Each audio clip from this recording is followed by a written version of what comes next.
Can you imagine a world where we didn't need to run our cars on fossil fuel? Where we instead used the power of the sun and other alternative energy sources to propel our vehicles? The Sasol Solar Challenge advances the development of these green technologies in the biannual 5,400-kilometer race around the country, where solar panels and hybrid cars test the possibility of an alternative energy future. All in all, there were 14 entries, including 2 electric and 2 hybrid cars at the start of the CSIR in Pretoria on September the 18th. The reigning world champions, Tokai University from Japan, were, to be expected, in pole position. A big surprise was that the car in second place, ahead of the other Japanese team, was the entry from Northwest University. Dit is ons eerste keer wat ons inskryf. So ons is heeltemal op ons senuwees. Dit is 'n interessante uitdaging. Ons nog nooit so iets gedoen nie. So dit is vir ons 'n leerproses. Ons kyk hier, ons loer af by die wêreldkampioene hier voor ons, maar jy kan sien daar's niemand tussen ons en hulle nie. So ons is baie trots daarop dat ons daarom agter hulle kan wegtrek. Well, after many months and years of preparation, the start of the 2012 Solar Challenge, and you can see the first 3 cars behind me. They're actually lined up in order from the speed test yesterday. The Wits team crossed the start line towing their car, which was still having problems with its brakes and its steering. This still qualifies them for the race, but they will not accumulate any points for distance until they get the car fixed and it runs under its own power.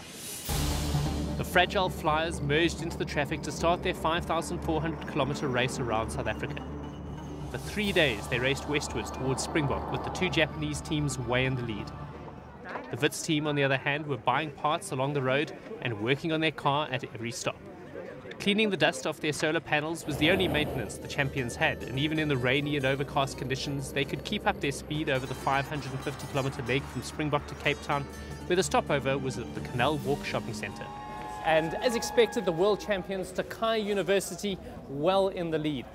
It was a cloudy and wet day today, and yet this car is able to run for nearly 800 kilometers without the benefit of the sun.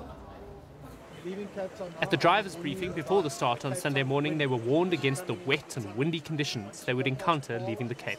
The weather's changing on a daily basis. It's even changed this morning from what we saw yesterday, so we've had to change our plan again. But we do have a plan to do a certain amount of kilometers per day, and we're hoping to stick to it as far as possible. As the rain started to ease after the Huguenot Tunnel, the Wits team finally got their car on the road for the first time, to much jubilation from the team who had hardly slept over the last 48 hours. It was all smiles as their creation cruised along one of the most scenic parts of the race. However, well before they got to the pit stop at Montague, their batteries had run out. Camille, Wits managed to get themselves on the road today. How did it go? We only managed to do 14 kilometers. We discovered that one of our handbrakes was continuously activated, so we managed to drain the batteries very quickly. There was no sun. Right now we've got sun. We're busy recharging the batteries, and later this afternoon we should definitely be on the road again. The race continued from Montague along the scenic R62 to Oudtshoorn.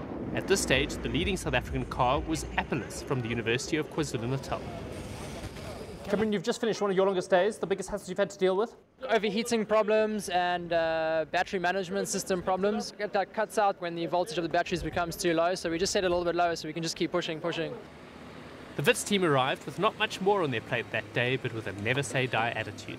It's not over for us yet. We have another long night ahead of us. We've got to find the problems and see if we can do even just 1 more kilometer tomorrow is a step in the right direction.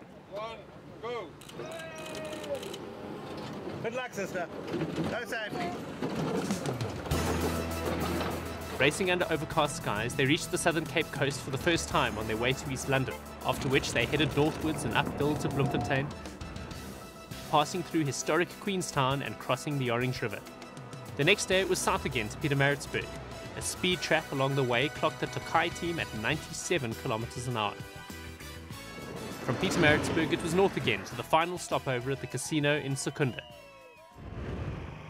The last day was a short leg from Secunda up to the N4 and then finally westward back to the starting point at the CSIR in Pretoria after 10 days of grueling racing. As expected, the first team home, University of Tokai, the world champions, really showing their stuff over the last 5,500 kilometers, but not without also, hopefully, providing the South African teams with some inspiration and some pretty good education as well. The second car in the 3-wheel challenge class was, of course, Kenjiro Shinazuka's team, followed by the University of KwaZulu-Natal. The overall winner in the Olympia class was Northwest University, beating off their challengers UJ with the Tshwane University of Technology in third place. Winston, are you happy with the way things have gone? I'm very, very happy. We've had a great race. There's been some ups and downs throughout the country, both with hills and with teams. We've seen a lot of breakdowns, but it is a challenge for a reason. But what we've seen is teams coming through that. I think every team here is stronger as a team, stronger as people. And certainly, I think a lot of the cars are stronger than they were the day they started. Are you happy with the way the South African teams have fared? I am. This is the first time they've ever raced, and I think that's the important thing, is that they've now seen what they need to do. And we see people every night talking around and saying, oh, this is what we're going to do differently, that's how we're going to change that, that's how we can improve on this. And every team that's here is very, very serious about building a car for the next race. We're going to see some really competitive cars in 2014, 2016. I think we'll see the South African cars step up and become serious competitors on the international plane. We look forward to the competition coming from the local universities in the next Solar Challenge in 2014. It's great fun and a fantastic career move for the students, and it's developing technology that moves us away from our dependence on fossil fuels.